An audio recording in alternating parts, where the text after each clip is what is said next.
Chemistry first में यानी रसायन विज्ञान प्रथम में सबसे पहला चैप्टर है या सबसे पहला अध्याय है जिसका नाम है ठोस अवस्था। सामान्य तौर से द्रव की 3 अवस्थाएं होती हैं जो आपने पढ़ा है, गैस, द्रव एवं ठोस। गैस और द्रव का अध्ययन हमने 11th क्लास में किया था चैप्टर नंबर 5 में, और ठोस अवस्था के बारे में अपन 12वीं क्लास में चैप्टर नंबर 1 में करने जा रहे हैं। अब ठोस किसे कहते हैं? ठोस के बारे में आपने 10th 11th क्लास ये पढ़ते आए हैं कि ठोस जो होता है उसका आकार एवं उसका आयतन निश्चित होता है। आकार एवं आयतन निश्चित होता है।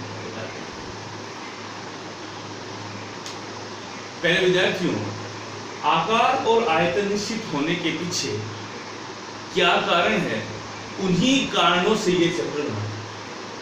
अब आकार और आयतन निश्चित होने के पीछे सामान्य तौर से 2 कारण होते हैं।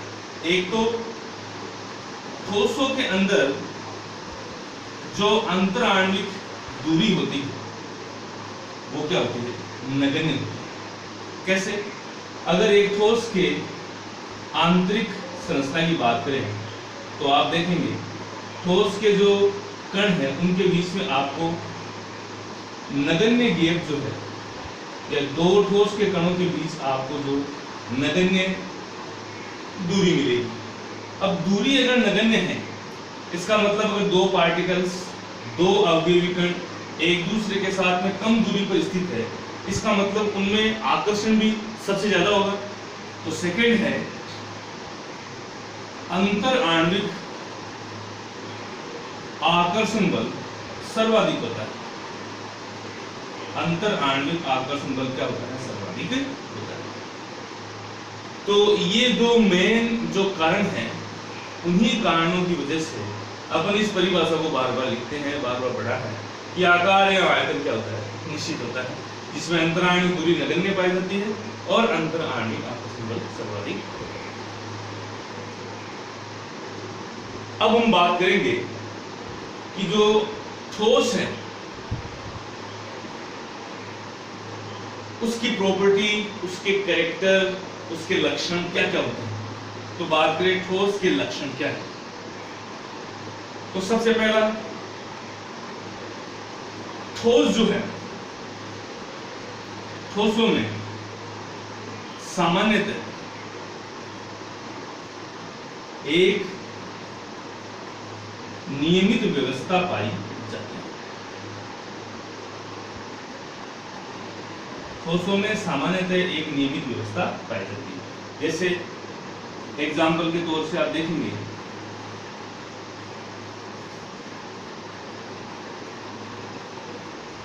जैसे पहली पंक्ति आप देख रहे हैं, उस जैसी दूसरी पंक्ति है, उस जैसी तीसरी पंक्ति है, तो हमने इसमें दे दिया ए ए ए, यानी यहां पर एक ए पैटर्न का फॉलो हो रहा है।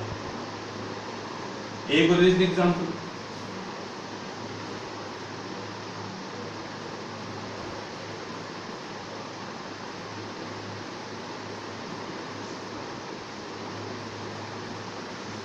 इसमें देखेंगे आपकी पहली पंक्ति ए है, लेकिन दूसरी पंक्ति जो है वो ए जैसी नहीं है, तो इसे बी नाम दे दिया।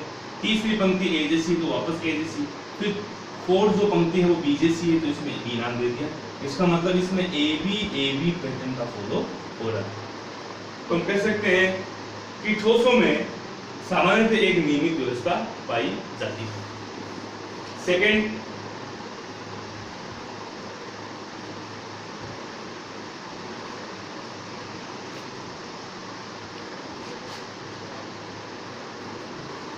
दूसरा है, ठोस के अंदर विसरण का गुण नगण्य होता है, या विसरण का गुण न्यूनतम होता है, या कभी कभी विसरण का गुण जो है बहुत ही कम पाया जाता है। विसरण का मतलब द्रव्य जो है वो एक स्थान से दूसरे स्थान पर आसानी से गमन कर जाए। जैसे गैस के कण जो है वो इस क्लासरूम से दूसरे क्लासरूम में आसानी जा सकता है, इस क्लास बाहर से अंदर क्लासरूम के अंदर आ सकता है। द्रव का विसरण जो है वो गैस की तुलना में कम होता है, तो द्रव जो है वो भी एक जगह से दूसरी जगह जो है जा सकता है। लेकिन ठोस में विसरण का गुण नगण्य होता है। ठोस में विसरण का गुण क्या होता है? नगण्य होता है। तीसरी बात, 11वीं क्लास में आपने पढ़ा कि गैसों की जो संपीड़िता होती है, सर्वाधिक संपीड़ित जो है वो गैस को किया जा सकता है। इसका मतलब ठोस में संपीड़िता का गुण भी क्या होता है? नगण्य होता है। तो तीसरा लक्षण हमारा है ठोसों में संपीड़िता का गुण नगण्य होता है। फोर्थ, ठोसों का जो गलनांक बिंदु है वो उच्च होता है और निश्चित होता है। किसी भी ठोस को अगर आप पिघलाते हैं तो एक निश्चित बिंदु पर संपूर्ण रूप से पिघल जाता है। तो ठोसों का गलनांक बिंदु निश्चित एवं उच्च होता है। ठोसों का गलनांक बिंदु निश्चित एवं उच्च होता है। फिफ्थ और सिक्स्थ पॉइंट हमने पहले ही बात करी कि ठोसों के जो अंतर आणविक बोल दीजिए, अंतर परमाणुक बोल दीजिए, अंतर आणविक दूरी नगण्य होती है। और 6 हो जाएगा ठोसों के अंतर आणविक आकर्षण बल उच्च होते हैं। किसके कंपैरिजन में? गैस तथा द्रव के कंपैरिजन में। और 7 जो है बहुत सारे एग्जांपल जो है आपको पता है। जैसे अपन बात करें, धातुएं ठोस होती है, कांच ठोस होता है, क्वार्ट्ज ठोस होता है, आदि और भी जो ठोस वस्तु उसमें है। तो ये लक्षण है, तो लक्षण ध्यान से रखिए कि ठोसों में सामान्यतः एक नियमित व्यवस्था पाई जाती है जिसमें अपन ये व्यवस्था दिखा सकते हैं। ठोसों में विसरण का गुण नगण्य होता है। ठोसों में संपीड़िता गुण भी नगण्य पाया जाता है। ठोसों का गलनांक बिंदु निश्चित उच्च होता है। ठोसों की अंतराणी दूरी नगण्य होती है। ठोसों के अंतराणी आकर्षण बल उच्च होता है। एग्जाम्पल धातुएं, कांच, और भी कोई एग्जाम्पल ठोस के हो सकते हैं। आगे अपन बात करेंगे, देख लीजिए एक बार। ओके, आगे अपन बात करते हैं ठोसों के वर्गीकरण की। ठोसों में पाई जाने वाली व्यवस्था के आधार पर ठोस को 2 भागों में वर्गीकृत किया गया है। सबसे पहला है क्रिस्टलीय ठोस और सेकंड है अक्रिस्टलीय ठोस। अब क्रिस्टलीय ठोस और अक्रिस्टलीय ठोस में क्या अंतर है, किस ठोस को अपन क्रिस्टलीय ठोस कहेंगे और किस ठोस को अपन अक्रिस्टलीय ठोस कहेंगे, इसके बारे में अपन अध्ययन करेंगे। तो सबसे पहली बात करते हैं व्यवस्था। क्रिस्टलीय ठोस जो होंगे उसमें आप देखेंगे, अभी पहले मैंने बताया था आपको कि यहां आपको एक निश्चित पैटर्न, एक नियमित व्यवस्था देखने को मिलती है। यानी ए पैटर्न है, तो कह सकते हैं कि अगर कोई ठोस क्रिस्टलीय होता है तो उसमें एक नियमित एवं निश्चित व्यवस्था पाई जाती है। अगर क्रिस्टलीय ठोस है तो उसमें व्यवस्था के आधार पर बात करें तो एक नियमित एवं निश्चित व्यवस्था पाई जाती है। अक्रिस्टलीय ठोस में आप देखेंगे तो दूरी तो संरचना के तौर पर दूरी तो यहां भी आपको अभी कणों के मध्य कम मिलेगी, लेकिन कोई नियमित व्यवस्था नहीं है। तो इसका मतलब इनमें अनियमित एवं अनिश्चित व्यवस्था पाई जाती है। तो व्यवस्था के आधार पर वर्गीकरण आप देख सकते हैं, एक में नियमित निश्चित है, एक में अनियमित अनिश्चित व्यवस्था होती है। सेकंड बात करें गलनांक की, क्रिस्टलीय ठोसों का जो गलनांक है वो क्या होता है? निश्चित होता है। क्रिस्टलीय ठोस का गलनांक क्या होता है? निश्चित, यानी एक निश्चित बिंदु के ऊपर क्रिस्टलीय ठोस जो है वो संपूर्ण रूप से पिघल जाते हैं। लेकिन अक्रिस्टलीय ठोसों का गलनांक क्या है? अनिश्चित होता है, क्योंकि संपूर्ण जो अक्रिस्टलीय ठोस पदार्थ जो है संपूर्ण रूप से एक निश्चित पॉइंट पर, एक निश्चित बिंदु पर पिघलता नहीं है। इसका मतलब इनमें गलनांक जो है वो अनिश्चित होता है। तीसरी बात, विदलन का गुण। विदलन गुण, विदलन का मतलब होता है काटना या ठोसों के कई हिस्से कर देना। तो यदि अक्रिस्टलीय ठोसों को किसी धारदार हथियार से काटा जाता है तो काटने के बाद में उसकी चिकनी या खुरदरी सपाट व्यवस्था आपको मिलेगी। जैसे आप पनीर को कट करते हैं तो पनीर के जितने भी आपने टुकड़े किए हैं तो उस हर एक टुकड़े की एक साफ व्यवस्था होगी, एक सपाट व्यवस्था होगी। तो कह सकते हैं कि जब क्रिस्टलीय ठोसों को विदलित किया जाता है, काटा जाता है, तो एक नियमित सपाट, वो चिकनी भी हो सकती है, वो खुरदरी भी हो सकती है, व्यवस्था मिलती है। एक नियमित सपाट व्यवस्था, चिकनी या खुरदरी मिलती है। लेकिन चूंकि इनकी व्यवस्था अनियमित है, अनिश्चित है, तो अक्रिस्टलीय ठोसों को जब काटा जाता है तो आपको एक अनियमित सतह या व्यवस्था मिलती है।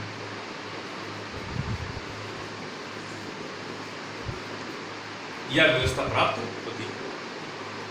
फोर्थ, कणों की व्यवस्था। अब क्रिस्टलीय ठोस की बात करें तो क्रिस्टलीय ठोस में नियमित और निश्चित व्यवस्था होती है। तो कणों की व्यवस्था यदि नियमित है तो अपन ये कह सकते हैं कि नियमित व्यवस्था जो है वो प्रकृति के अंदर जो है वो वृहद रूप से पाई जानी चाहिए। यानी जिन क्रिस्टलों में व्यवस्था नियमित और निश्चित होते हैं वे ठोस जो है वो प्रकृति में बहुतायत में पाई जानी चाहिए। यानी अगर क्रिस्टलीय ठोस है, व्यवस्था नियमित और निश्चित है, तो ये जो है दीर्घपरासी होती है। क्या होती है? दीर्घपरासी व्यवस्था होती है। दीर्घपरासी व्यवस्था होती है, यानी अगर एक पंक्ति में सभी स्टूडेंट खड़े हैं तो पंक्ति जो है आप बहुत लंबी बढ़ा सकते हैं, उनमें कोई अव्यवस्था नहीं होगी। लेकिन ऐसे इधर उधर बिखरे हुए स्टूडेंट है, ऐसे इधर उधर आपने सामान बिखर रखा है, तो उसकी परास व्यवस्था क्या है? दीर्घ नहीं होगी। जैसे अक्रिस्टलीय ठोस की बात करें तो यहाँ पर कोई आपको नियमित व्यवस्था नहीं है, यादृच्छिक तौर से ये इधर उधर फैले बिखरे हुए हैं, तो इसका मतलब यहाँ पर इसकी लघु परासी व्यवस्था होती है। लघु परासी व्यवस्था पाई जाती है। फिफ्थ बात, शीतलन वक्र। अगर क्रिस्टलीय ठोस है तो उसका शीतलन वक्र क्या प्राप्त होता है? असतत प्राप्त होता है। शीतलन वक्र क्या प्राप्त होता है? असतत। तो आप देखेंगे कि ताप और समय के बीच में ये रहेगा, इस जैसा आपको ये वक्र प्राप्त होगा, सतत नहीं है। और अगर अक्रिस्टलीय ठोस है तो ये शीतल वक्र आपको क्या प्राप्त होगा? सतत प्राप्त होता है। इस जैसे अपन इसको दिखा सकते हैं, ताप है और एक्स एक्सिस पर आप समय ले सकते हैं। इस तरह से आपको ये सतत प्राप्त होता है। तो ध्यान रखिए, अगर क्रिस्टलीय ठोस है तो शीतल वक्र आपको क्या प्राप्त होता है? असतत प्राप्त होता है। और अगर अक्रिस्टलीय ठोस है तो शीतल वक्र आपको क्या प्राप्त होगा? सतत प्राप्त होगा। यानी शीतल वक्र का मतलब, अगर क्रिस्टलीय ठोस है तो अगर यहाँ पर मैं पॉइंट लगाऊं तो आप देख रहे हैं ए से बी, बी सी और डी। बी और सी जो है वो एक स्थिर लाइन को प्रदर्शित कर रही है। इसका मतलब यहाँ पर ये कह सकती है अवस्था परिवर्तन। अवस्था परिवर्तन का यहाँ पर एक बिंदु दिखाई दे रहा है बी और सी, लेकिन यहाँ देखेंगे आप कोई भी अवस्था परिवर्तन का ग्राफ में कोई भी अवस्था परिवर्तन की जगह दिखाई नहीं दे रही है। तो यदि शीतल वक्र की बात करते हैं क्रिस्टलीय ठोसों के लिए तो एस प्राप्त होता है, क्योंकि एस क्योंकि एक अवस्था परिवर्तन को दिखाई देते हैं यहाँ पर, और जबकि अक्रिस्टलीय ठोस में ये वक्र क्या प्राप्त होता है, सतत प्राप्त होता है। 6 बात करें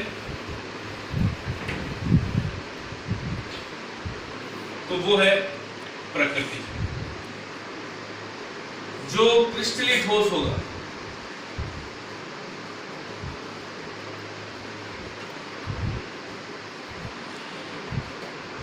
वो हमेशा सत्य ठोस की भांति व्यवहार करेगा।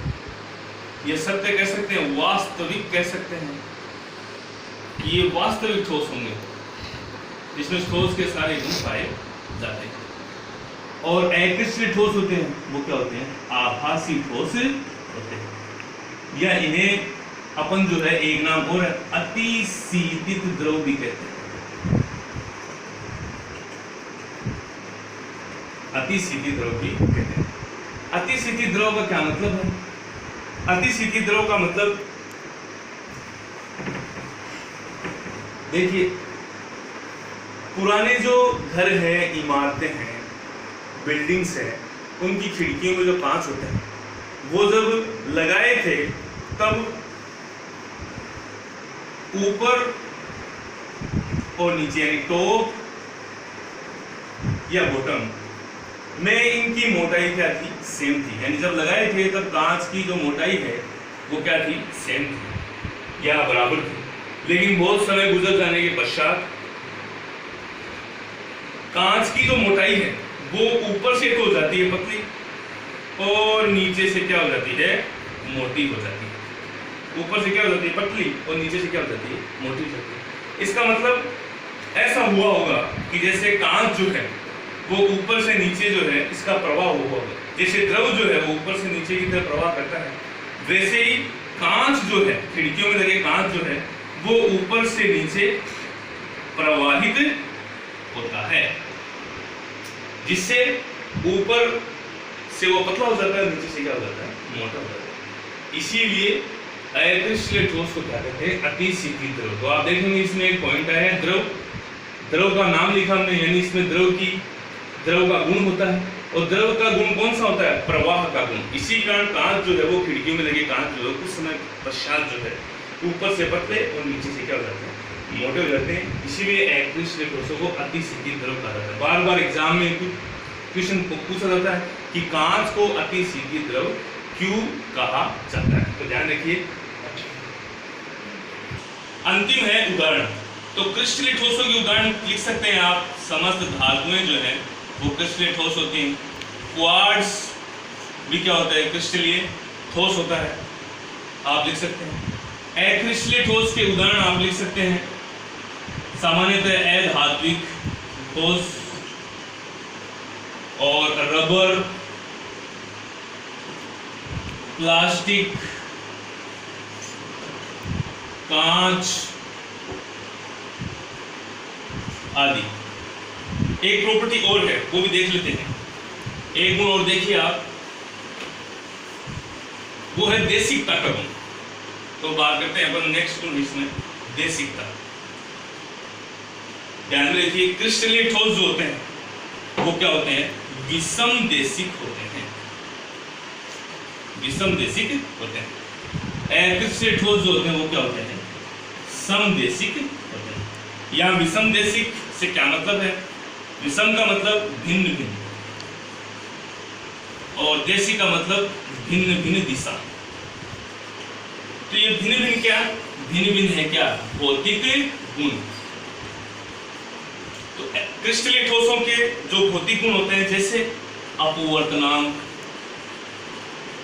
अपवर्तनांक हो गया, जैसे घनत्व हो गया, जैसे चालकता हो गई, इन सभी भौतिक गुणों के जो मान हैं वो यदि भिन्न भिन्न दिशाओं में भिन्न भिन्न प्राप्त होते हैं, भिन्न भिन्न दिशाओं में क्या प्राप्त होते हैं, भिन्न भिन्न प्राप्त होते हैं, तो अपन उसे क्या कहते हैं, विषम देशिक। तो आप देख लीजिए, भिन्न भिन्न दिशाओं में क्रिस्टलीय ठोसों के भौतिक गुण जैसे अपवर्तनांक, घनत्व, चालकता क्या प्राप्त होती है?